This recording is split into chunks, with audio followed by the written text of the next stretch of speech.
Moving in today's CNC screw machines and turn mill centers can be a bit challenging. It's a whole different approach to production machining. With screw machines, basically you were maximizing the overlapping cuts to achieve efficiency.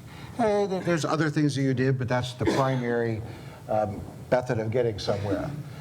On CNC lathes, and here I'm talking about single spindle, single turret CNC lathes, you're going to optimize each tool to achieve the best production efficiency.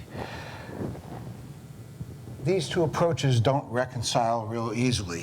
What you had to do to make one work is just almost, it's not the opposite, but it's difficult to make these new machines work without blending both of these pieces of knowledge.